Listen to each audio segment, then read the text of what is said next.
போன மாதிரி நினைச்சிடாதீங்க. போன தடவை நான் முதலமைச்சர் இருக்கும்போது 4 வருஷம் 2 வருஷம் 4 வருஷம் 2 மாதம் இருந்தேன். அப்பெல்லாம் எங்களுக்கு இது மாதிரி செய்வதற்கு மனம் இல்லாமல் இருந்தது. ஆனால் இப்பொழுது இருக்கின்ற அரசாங்கம் மிக மிக மோசமாக, மிக மிக கேவலமாக எல்லா துறைகளையும் லஞ்சம் தாண்டவம் ஆடுகிறது. மக்களை வாட்டி வதைத்து இன்னைக்கு மக்களிடத்தில் பணம் பறிக்கின்ற சூழலை இருந்து கொண்டிருக்கின்ற காரணத்தினாலே இதை அனைத்து இந்திய அண்ணா திராவிட முன்னேற்ற கழக அரசு உங்கள் துணையோடு அடுத்த ஆண்டு வெற்றி பெற்று ஆட்சி அமைக்கின்ற பொழுது இதற்கெல்லாம் இன்றைய அமைச்சர்கள் பதில் சொல்லி ஆக வேண்டும். அது மட்டும் இல்ல, இங்க இருக்கிற மந்திரி யாருன்னு உங்களுக்கு தெரியும். இந்த தொகுதி மந்திரி எப்படிப்பட்டவர்னு உங்களுக்கு தெரியும். நாங்க சொல்லி தெரிய வேண்டியதில்லை. அங்க மேலூர்ல பேசும்போது அங்க கூட்டத்திலிருந்து பேசுறாங்க, ஐயா பேசுங்க அப்படின்னு. என்னப்பா பேசுறது? இங்க இருக்கிற மாவட்ட மந்திரி யார் உங்களுக்கு தெரியும். அவர் பத்திரப்பதிவு துறையில் இருக்காரு. ஆக கொள்ளையோ கொள்ள அடிக்கிறான்னு கீழே இருக்கிற மக்கள் பேசுறாங்க. நான் பேசுறேன், எங்களுக்கு பாயிண்ட் எடுத்து கொடுக்கிறாங்க மக்கள். இப்ப ஏற்கனவே பிராந்தி கடையில் 10 ரூபாய்னு ஒருத்தர் பேர் வாங்கியிருக்காரு. யார் உங்களுக்கு தெரியும். இப்போ இங்க இருக்கிற அமைச்சர் 10% பதிவு செஞ்சா 10%, பத்திரப்பதிவு செஞ்சா 10% அவருக்கு போய் சேர வேணும். அப்படி சேர்ந்தால்தான்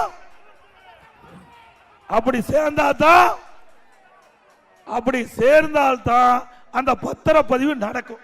நடக்குதுல உண்மைதானே? உண்மைதானுங்க. இதுல 46 பிரச்சனை இருப்பதாக இன்றைய முதலமைச்சர் கண்டுபிடிச்சிருக்கார். அவருக்கு நோபல் பரிசு கொடுத்துடலாம். ஏன்னா 4 வருஷம் முதலமைச்சராக இருந்து பிரச்சனை கண்டுபிடிக்கிறதுக்கு 4 வருஷம் ஆகி போச்சு. அப்புறம் பிரச்சனை தீர்க்கிறது எவ்வளவு நாள் ஆகும் சிந்திச்சு பாருங்க. பிரச்சனை கண்டுபிடிச்சு வீடு வீடா அதிகாரிகள் கதவை தட்டி உங்களை கேட்டு மனு வாங்கி சம்பந்தப்பட்ட துறைக்கு அனுப்பி பிரச்சனை தீர்ப்பாங்களாம். உங்ககிட்ட வாங்கின மனு எல்லாம் அங்க வடகடையில வடை கட்டி வித்துட்டு இருக்கிறாங்க. வலைதளத்தில் வந்த செய்தி. அதே போல உங்ககிட்ட வாங்கின மனு திருப்புவனத்தில், சிவகங்கை மாவட்டம் திருப்புவனத்தில் ஆத்துல கிடக்குது. அதை எடுத்தாங்க. ஆக இந்த அரசாங்கத்தை பொறுத்த வரைக்கும் மக்கள்கிட்ட வாங்கின்ற மனுக்கெல்லாம் குப்பைக்கு தான் போகும். தமிழகத்தில் 582 பத்திரப்பதிவு அலுவலகம் இருக்குது. 582 பத்திரப்பதிவு அலுவலகம். அதுல ஒரு வருஷத்துக்கு மேல பத்திரப்பதிவு அலுவலகம் இருந்ததே கிடையாது. ஒரு வருஷத்துக்கு ஒரு ஆள், அடுத்த வருஷம் இன்னொருத்தர், அதுக்கு அடுத்த வருஷம் இன்னொருத்தர், இப்படி 582 பேர்லையும் மாத்தி மாத்தி டிரான்ஸ்பர் போட்டு அதுல ஒரு அமௌண்ட், பெரிய அமௌண்ட் வாங்கிட்டு இருக்கிறாங்க. இன்னைக்கு சேலத்தில் நடந்த கம்யூனிஸ்ட் மாநாடு, அந்த கம்யூனிஸ்ட் மாநாடுல திரு ஸ்டாலின் பேசுறாரு, பாதி நான் கம்யூனிஸ்ட், பாதி ஸ்டாலின் கம்யூனிஸ்ட். அப்படின்னா பாதிய ஸ்டாலின் கம்யூனிஸ்ட் கட்சி பாதியை விழுங்கிட்டார். அதனாலதான் அந்த வார்த்தையை சேலம் மாநாட்டில் பேசியிருக்கிறார். கூட்டணி கட்சி இருக்கு, திமுக தலைமையில் இருக்கின்ற கூட்டணி கட்சிகள்லாம் உஷாராயிருங்க. நாங்க உங்களை திட்டமிட்டு பேசல. உஷாரா இருந்தா நீங்க தப்புவீங்க. இல்லைன்னா கொஞ்சம் கொஞ்சமா திராவிட முன்னேற்ற கழகத்தில் ஸ்டாலின் உங்களை விலகிடுவாங்க. அண்ணா திமுக ஆட்சிக்கு வந்த பிறகு வைகை அணை தூர்வாரப்படும், ஆழப்படுத்தப்படும், பெய்கின்ற நீர் முழுவதும் சேமித்து வைக்கப்படும். ஏற்கனவே அனைத்து இந்திய அண்ணா திராவிட முன்னேற்ற கழக அரசு இருக்கின்ற பொழுது எல்லா அணைகளும் தூர்வாருவதற்கு நடவடிக்கை எடுத்தோம். அப்பொழுது நீர் தேங்கி இருந்த காரணத்தினால வைகை நீர் தூர்வார முடியல. மேட்டூர் அணையெல்லாம் தூர்வாரப்பட்டது. 83 ஆண்டு காலம் அணை கட்டப்பட்டு தூர்வாராம இருந்தது. அந்த அணையும் தூர்வாரியது அண்ணா திமுக ஆட்சியில. அதுபோல தமிழகத்திலே எந்தெந்த அணைகளெல்லாம் தூர்வார வேண்டும் என்று திட்டமிட்டு செயல்படுத்திக்கிட்ட பொழுது ஆட்சி மாற்றம். அதனால இந்த வைகை அணை தூர்வார முடியாத ஒரு சூழல் ஏற்பட்டு விட்டது. மீண்டும் உங்கள் துணையோடு அடுத்த ஆண்டு நடைபெற்ற சட்டமன்ற பொதுத் தேர்தலில் வெற்றி பெற்ற ஆட்சி அமைந்தவுடன் வைகை அணை தூர்வாரப்படும். தமிழகத்தில் அடியோடு சட்ட ஒழுங்கு சீர்குலைந்து போச்சு. இன்றைக்கு சிறுமிக்கும் பாதுகாப்பு இல்லை, பாட்டி அம்மாவுக்கும் பாதுகாப்பு இல்லை. உண்மைதானே? பத்திரிகையில் வர செய்தி எவ்வளவு கேவலமான அரசாங்கம் நடைபெற்றுக் கொண்டிருக்கிறது என்பதை நாம் எண்ணி பார்க்க வேண்டும். விவசாயியுடைய கோரிக்கையை ஏற்று 2 முறை நம்முடைய விவசாய பெருங்குடி மக்கள் தங்கள் பகுதியில் இருக்கிற தொடக்க வேளாண் கூட்டுறவு கடன் சங்கத்தில் பயிர்க்கடன் பெற்றிருந்தாங்க. 2 முறை ஒரே 5 ஆண்டில் விவசாயிகளுக்கு தள்ளுபடி செய்யப்பட்ட அரசு அண்ணா திமுக அரசு. 2016 மாண்புமிகு அம்மா அவர்கள் முதல் கட்டமா விவசாயிகள் வாங்கிய பயிர்க்கடன் தள்ளுபடி. இரண்டாவது கொரோனா காலம் விவசாயிகள் பாதிக்கப்பட்டிருந்தாங்க. அந்த கோரிக்கையை ஏற்று அம்மாவுடைய அரசு 12,100 கோடி நம்முடைய விவசாய பெருங்குடி மக்கள் கூட்டுறவு அமைப்பில் வாங்கிய கடன் பயிர்க்கடன் தள்ளுபடி செய்த ஒரே அரசாங்கம் அதிமுக அரசாங்கம். 2017 அம்மாவுடைய அரசு நான் முதலமைச்சர் பொறுப்பேற்கின்ற பொழுது கடுமையான வறட்சி, நம்முடைய விவசாயிகள் பயிரிட்ட பயிர்கள் எல்லாம் கருகி சேதமடைந்தது. என்னுடைய கவனத்திற்கு கொண்டு வந்தவுடன் அந்த விவசாய பெருங்குடி மக்கள் பாதிக்க கூடாது என்பதற்காக பாதிப்படைந்த விவசாயிகள் கணக்கிட்டு வறட்சி நிவாரணம் கொடுத்த ஒரே அரசாங்கம் அதிமுக அரசாங்கம்.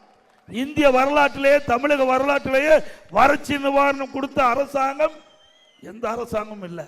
அது அதிமுக அரசாங்கம் தான். அந்த விவசாய பெருங்குடி மக்களுடைய வேதனைகள், துன்பங்கள், துயரங்கள் கண்டறிந்து அந்த விவசாயிகள் நலன் பெற வேண்டும், விவசாயிகள் பாதிக்கப்பட்ட விவசாயிகளுக்கு அந்த இழப்பீட்டு தொகையை கொடுத்தது அதிமுக ஆட்சியிலே. அதே போல திமுக அரசாங்கம் அரசியல் காழ்ப்புணர்ச்சியை கொண்டு அந்த திட்டத்தை ரத்து பண்ணி இருக்குது. மீண்டும் அதிமுக ஆட்சி வந்தவருக்கு இந்த நம்முடைய மாணவ மாணவிகளுக்கு லேப்டாப் கொடுக்கப்படும். அதுல எந்த மாற்று கருத்தும் கிடையாது. திராவிட முன்னேற்ற கழக ஆட்சி அதிமுக ஆட்சியில் கொண்டு வரப்பட்ட திட்டங்கள் எது நிறுத்தப்பட்டதோ அதாவது மீண்டும் அதிமுக ஆட்சியில் தொடரும் என்பதை நேரத்தில் தெரிவிக்க விரும்புகின்றேன். ராமநாதபுரம் மாவட்டம் 20 இடத்துல ஹைட்ரோ கார்பன் திட்டம் தொடங்குவதாக இன்றைக்கு பத்திரிகையில் செய்தி வந்துள்ளது. அதுல சியா கமிட்டி இன்றைக்கு மாநில அரசுக்கு சம்பந்தப்பட்டது. 20 இடத்துல ராமநாதபுரம் மாவட்டத்தில் ஹைட்ரோ கார்பன் திட்டம் தொடங்கப்படும் என்று தெரிவித்தவுடன் நான் இதை தெரிவித்தேன், இதை கண்டித்தேன். உடனடியாக ஹைட்ரோ கார்பன் திட்டத்தை ரத்து செய்ய வேண்டும் என்று பத்திரிகையின் வாயிலாக, ஊடகத்தின் வாயிலாக எழுச்சி பயணத்தின் போது குரல் கொடுத்தோம். இன்றைக்கு விடியா திமுக அரசு இன்றைய தினம் விவசாயிகளுக்கு பல்வேறு துரோகங்களை விளைவித்து வருகிறது. இன்றைய தினம் ஹைட்ரோ கார்பன் திட்டம் விவசாயிகளுடைய நிலங்களை அபகரிக்கின்ற திட்டம். திரு ஸ்டாலின் அவர்கள் தொழில்துறை அமைச்சராக இருந்தார், துணை முதலமைச்சராக இருந்தார். அந்த காலகட்டத்தில் டெல்டால ஹைட்ரோ கார்பன் திட்டத்தை முதல் கொண்டு வந்தார். பிறகு அந்த டெல்டா மாவட்டத்தில் மீத்தேன் திட்டத்தை கொண்டு வருவதற்கு முயற்சி நடந்த பொழுது அதை தடுத்து நிறுத்தி விவசாயிகளுடைய நிலங்களை பாதுகாக்கப்பட்ட அரசாங்கம் அதிமுக அரசாங்கம். இன்னைக்கு அனைத்து இந்திய அண்ணா திராவிட முன்னேற்ற கழக ஆட்சி முல்லை பெரியார் அணை புரட்சி தலைவர் அம்மா இருக்கின்ற பொழுது உச்ச நீதிமன்றத்தில் சட்ட போராட்டம் நடத்தி 136 அடியை 142 அடியாக உயர்த்தப்பட்டு அணையை பலப்படுத்திய பிறகு அந்த நீர்மட்டம் 152 அடியாக உயர்த்த வேண்டும் என்று உச்ச நீதிமன்றத்தில் தீர்ப்பை பெற்றார்கள். அம்மாவர்கள் மறைவுக்கு பிறகு அம்மாவுடைய அரசு உச்ச நீதிமன்ற தீர்ப்பின்படி அணையை பலப்படுத்துகிற திட்டத்திலே நாங்கள் இறங்கினோம். 136 142 அடி அணை தேக்கப்பட்டது. தண்ணீர் முல்லை பெரியார் அணையிலே.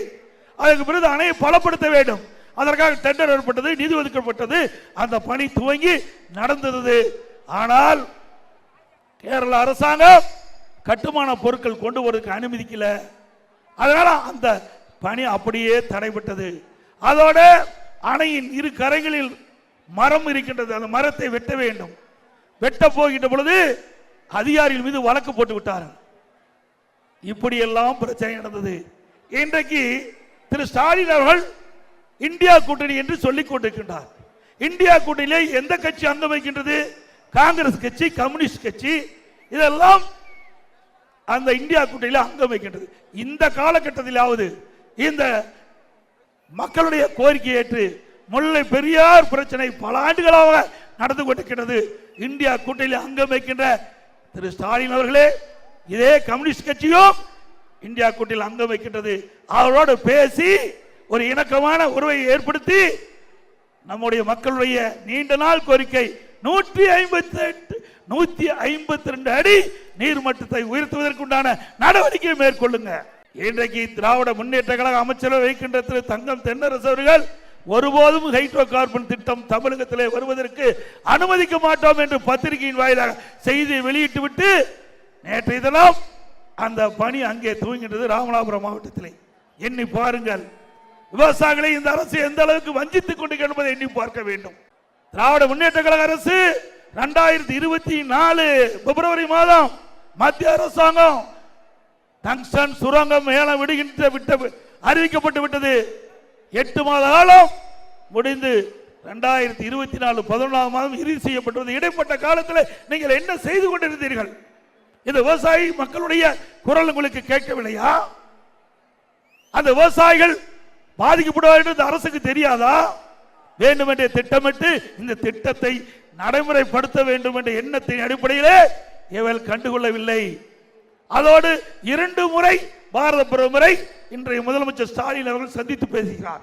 24 பிப்ரவரி மாதத்திலிருந்து 24/11 இறுதி இந்த டெண்டர் இறுதி செய்கிற வரை 2 முறை பாரத பிரதமரை இன்றைய முதலமைச்சர் ஸ்டாலின் அவர்கள் சந்தித்து பேசுகிறார்.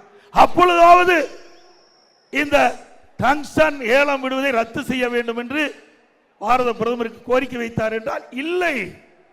இதை மக்கள் புரிந்து கொள்ள வேண்டும் என்பதற்காக இதை நான் தெரிவிக்கின்றேன். ஆக விவசாயிகளுக்கு விரோதமாக செயல்படுகிற அரசு திராவிட முன்னேற்ற கழக அரசு.